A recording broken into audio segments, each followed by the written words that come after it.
এখন সত্যি যা দিনকাল পড়েছে, এই বই পড়ার ব্যাপারটা কিন্তু আস্তে আস্তে উঠেই যাচ্ছে। এবং রিডার আর রাইটার এই যে একটা রিলেশন ছিল, সেই রিলেশনটা এখন প্রায় লুপ্ত হওয়ার পথে। সেরকমই একটা চিন্তাভাবনাকে লাইমলাইটে আনার জন্য এরকম একটা ফিল্ম তৈরি করা হয়েছে। So hello friends, welcome to my channel সুপ্র কি বাণী।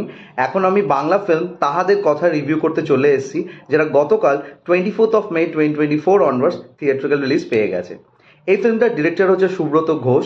এখানে একটা অনসম্বল কাস্ট আছে ফিচারিং ঋষভ বাসু, তৃষা দাস, রাজনন্দিনী পল, অনিন্দ্য সেনগুপ্ত, বিশ্বনাথ বসু সহ আরও অনেকে।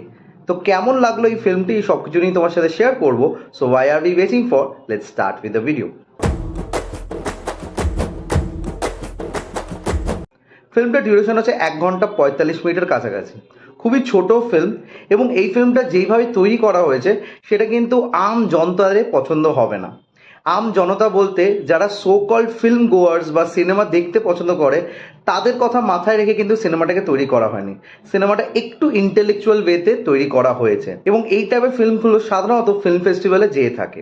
তো যদি ছোটো করে গল্পটা বলা যায়, গল্পটা হচ্ছে একজন রাইটারকে কেন্দ্র করে, যে ইনফেমাস, মানে সে খুব পপুলার নয়, এবং তার যে কটা গল্পের বই আছে সেইভাবে পাবলিকেশনসরা এক্সপ্লোর করেনি, এবং সেইভাবে পাবলিকেশনসরা তাকে সাপোর্টও করেনি গল্পটাকে বেশি এগিয়ে নিয়ে যাওয়ার জন্য। তো তার মধ্যে একটা অবশ্যই খুন্নাস আছে এই ব্যাপারটা নিয়ে, এবং সে যে গল্পগুলোকে তৈরি করেছে সেই গল্পগুলো ক্যারেক্টার একটা অদ্ভুত প্যারালাল ওয়ার্ল্ডে থাকে, এবং তারা নিজেরাই চাইছে যে তাদের সৃষ্টিকর্তা সেই জিনিসটা যেন এগিয়ে যায় বছরের পর বছর এবং যুগের পর যুগ।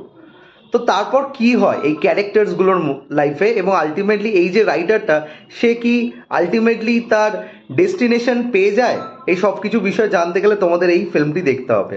ফিল্মটার বিষয়বস্তুটাই ইটসেলফ ইজ ভেরি হেভি, এবং যেইভাবে এটাকে এক্সিকিউট করা হয়েছে সেটাও কিন্তু প্রচণ্ডভাবে হেভি। মানে বলা যেতে পারে এই ফিল্মটার মধ্যে তোমাদের কতটা অ্যাটেনশন গ্র্যাব করবে আমি সেটা বলতে পারবো না। আমি পার্সোনালি ফিল্মটা যখন রাধা স্টুডিওসে দেখতে গেছিলাম আজকে, আমার 1 ঘন্টা 45 মিনিটের মধ্যে কিছু জায়গায় বোরিং লাগছিল, এবং এত ছোট একটা ফিল্ম হওয়া সত্ত্বেও যখন আমার বোরিং লাগছে, বোঝাই যাচ্ছে স্ক্রিন প্লের মধ্যে সেইভাবে কোনো দম ছিল না।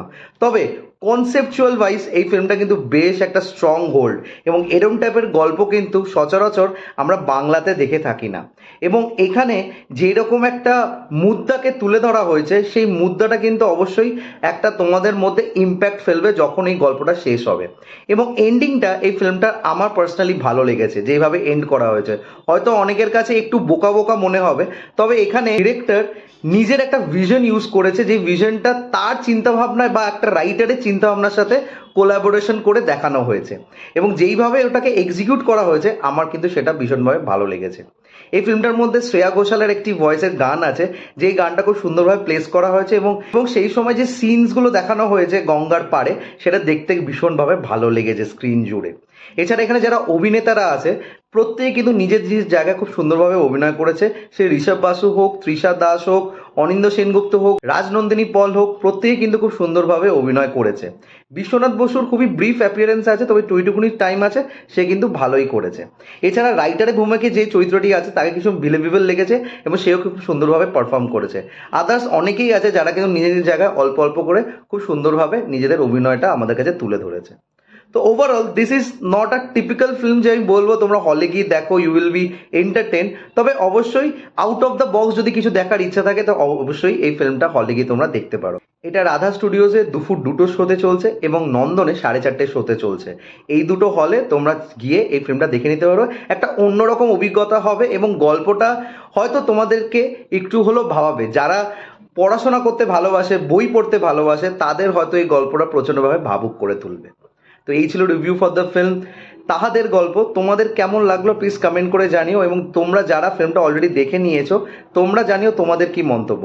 আর যদি রিভিউটা ভালো লেগে থাকে, don't forget to like, share and subscribe my channel. আমার সাথে জুড়ে থাকার জন্য আমাকে ইনস্টাগ্রামে ফলো করতে হবে।